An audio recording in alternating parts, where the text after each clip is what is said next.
Hello, everybody. Welcome to Diamond Effect Podcast, episode 219.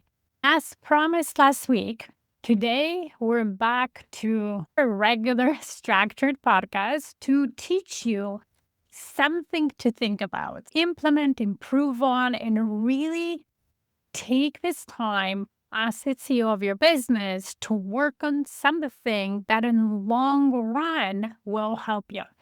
Today, it's all about time management or so called time management. When you look at successful people, successful business owner, or what I mean by successful is not just in a financial sense, and then they're constantly busy, exhausted, their personal life is falling apart, and they're burning out and so on, but actually holistically successful people, they all have in common the fact that they are never busy. They are never chronically overwhelmed. They have time to take vacation, play golf, time to focus on their friends. They seem calm and grounded. And that's because they've mastered what we call time management. I will explain what that really is, and that truly we cannot manage our time, but more our attention, our focus, and reschedules, because the time passes for everybody the same way, but how we perceive it and where we focus on, where we put our attention to, or how we fill that time up changes in not only what we can accomplish, but how we feel about it day to day. Another term that I want to discuss is productivity, because we always combine, if I manage my time, then I'm productive, meaning in this sense that I can accomplish a lot of things or all the things on the to-do list within the time that I have.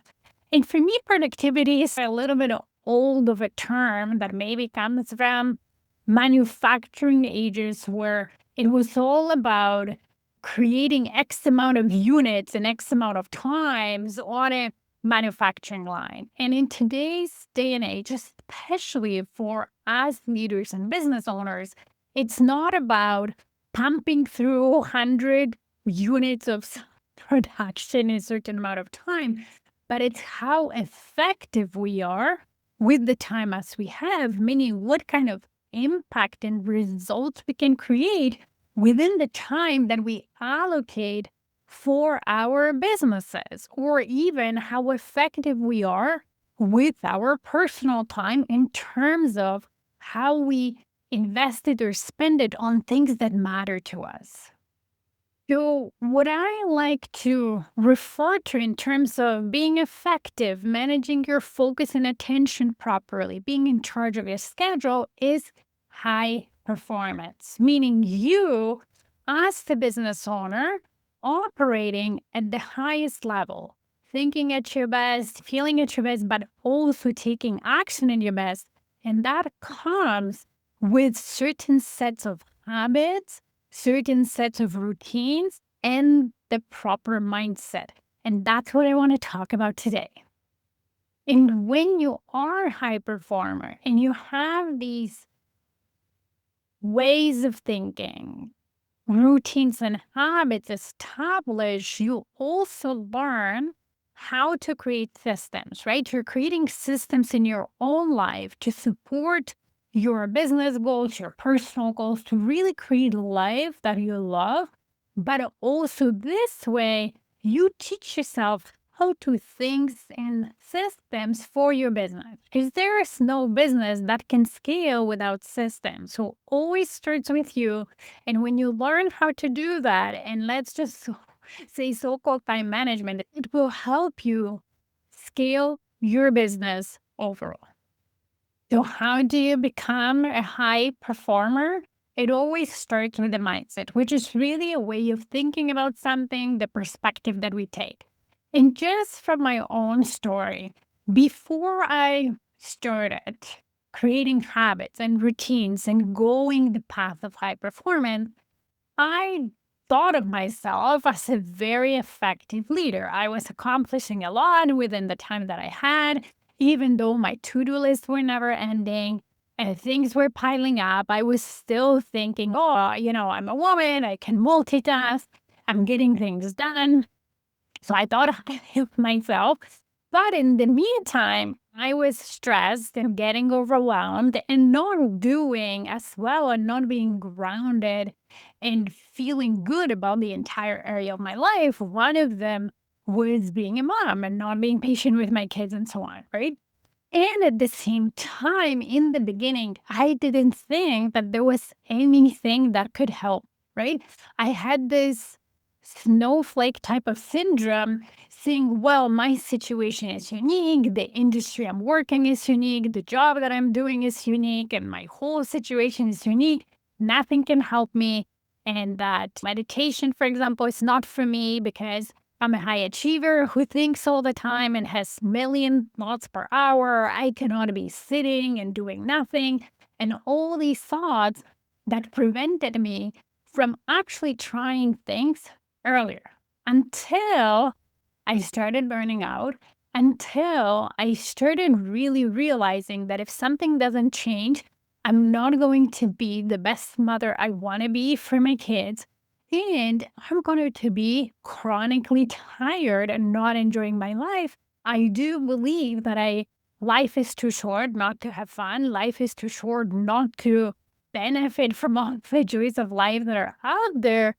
And I didn't want to just work. So having challenges and how I showed up for my kids was definitely a moment that made me pause and look for solutions. And I started on the journey slowly until I burned out. And that was a critical moment when I knew that if I didn't change something right away, it's going to only get worse. Now, I would love for you to avoid that situation or find yourself in the situation. That's why I want to give you a mindset and certain perspective and invite you to adopt it so you can start on high performance journey now without being prompted, let's say, by something tragic or burnout that I experienced. So here is the first perspective. Be open to change, right? Only because you're maybe juggling and managing things right now does not mean that you cannot do it much better with much less stress, be much more effective, and actually feel better and operate better. So don't listen to the excuses that the brain gives you that your situation is unique and maybe you've tried something and didn't work and you've tried many different things that didn't work. The reason why they might have not worked is because you didn't believe they would work or they weren't the right solutions for your situation. Second is acknowledge that you can improve. In the beginning, I thought, okay, I'm this great multitasker, I'm super effective, therefore there's nothing I can improve. But it's not true. We can always improve. No matter the level of high performance we have, we can always improve. I've been at it for a good 7 years now, if not longer, and I know and I see the areas where I can improve. The same way, even the best basketball player in the NBA has areas that they can improve and get better at.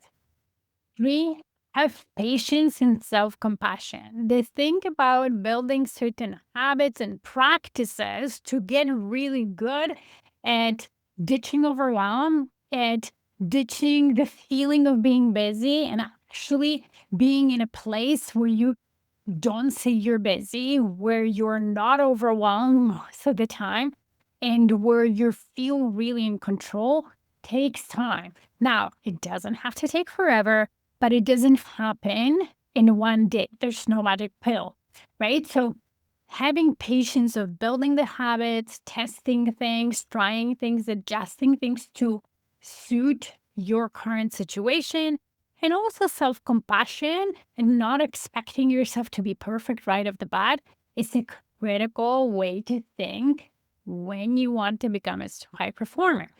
Then the next thing is actually stop telling yourself you're busy. If you tell yourself you're busy, that means you don't have control over your own schedule, your own life, right? And when we feel out of control, we give our power away. We feel hopeless, right? By focusing on what you can control and by developing routines and habits we'll talk about, you can change that. I'm at the point where I never say I'm busy. My schedule might be filled, right? My time blocks in my schedule might be super filled, but it's 99% of the time, it's intentional. I do have room or tools that when unexpected things happen in my life, I can rejig things and reschedule and still feel like I didn't fully lose control. I'm not overwhelmed 100% of the time.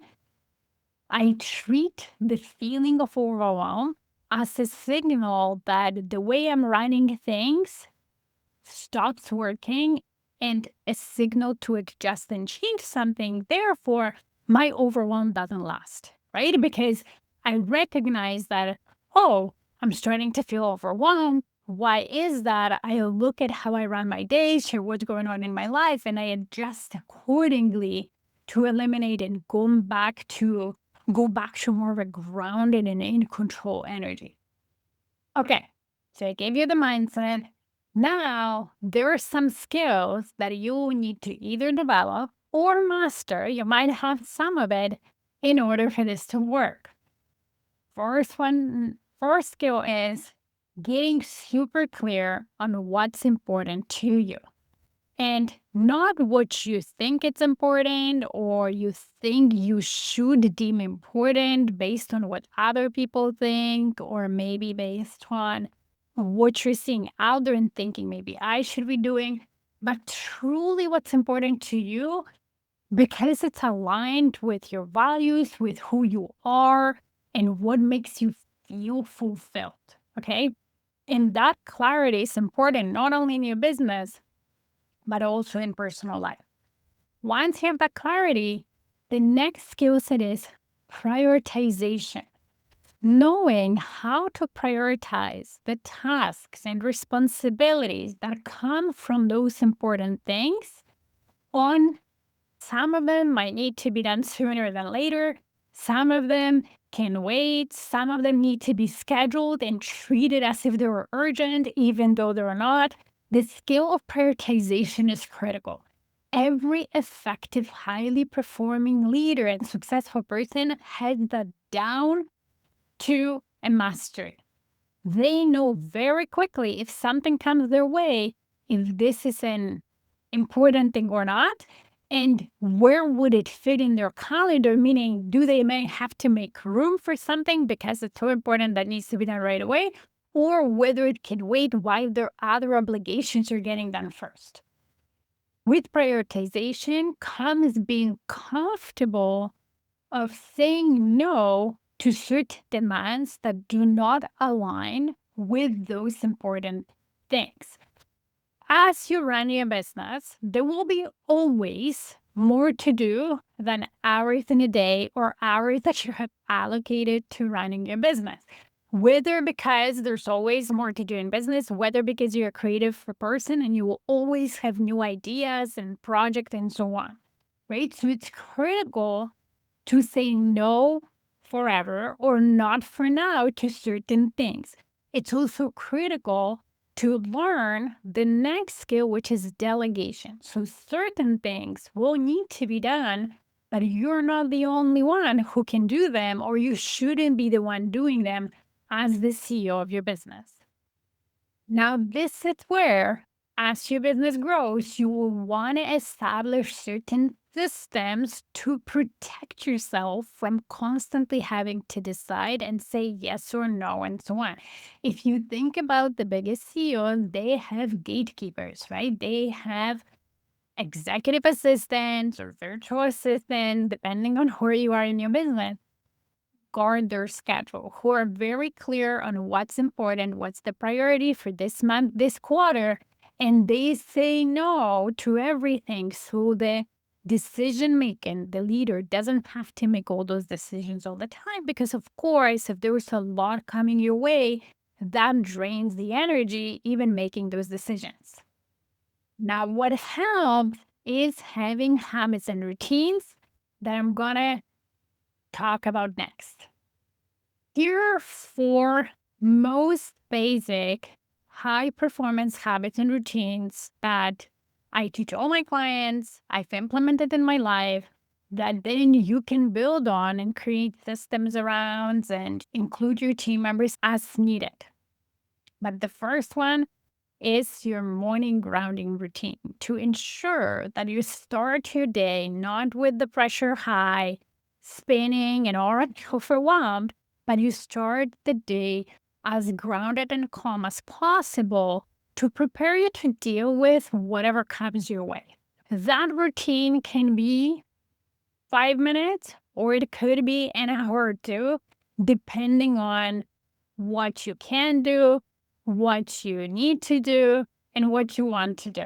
I remember in the beginning when I started, my routine was literally 2 minutes and it consisted of just breathing technique to calm myself down, ground myself and start my day just because I didn't feel like I had time for more. Fast forward, my routine right now is about hour and a half because my lifestyle allows for it. And I've built it up over the years to serve me right in this moment. It doesn't mean it will never change. I actually changed my routine multiple times throughout the years as my life circumstances were changing. But right now, this is what works for me. Second habit is weekly planning with time blocking. So the decisions that you need to make, what makes the schedule, what doesn't, what aligns with the priorities, what doesn't, instead of doing that multiple times every day of the week, I highly recommend, and this is what I do for myself, is doing it during one 30-minute sitting, first thing Monday morning, Friday, Sunday, whatever works for you, for the entire week. And of course, you can't predict everything that comes your way, but the things that you already have, you can decide it then. So then your cognitive load is much less during the week. You make less decision, you conserve energy. During weekly planning, you also time block to ensure that you can do what's the most important, that you might need to reconsider other things that you thought you could do, but you realistically don't have time. So you might need to reprioritize, you might need to delegate, you might need to make some tough decisions. And it's easiest to do when you have a set aside time rather than in a daily kind of mail trying to do it in between meetings. Those decisions are not going to be serving you as well as when you sit in a separate time slot and do it. I actually recorded a specific episode on weekly planning and project planning where I explain how to do it well. And that's episode 148 from May 10th, 2024. The next habit or routine is an evening wind down. So in the evening, allowing yourself to wind down so you can have good quality sleep. Rest is critical in being a high performer because that's where you restore, that's where you regenerate and you gain energy for another demanding day. So having a wind down where you're not on your phone, you're not watching news that are probably making you stressed out even more, maybe deciding on some critical things the next day or reorganizing things will allow you to fall asleep better and not think about things and ruminate and not sleep well. And then the last thing is breaks throughout the day.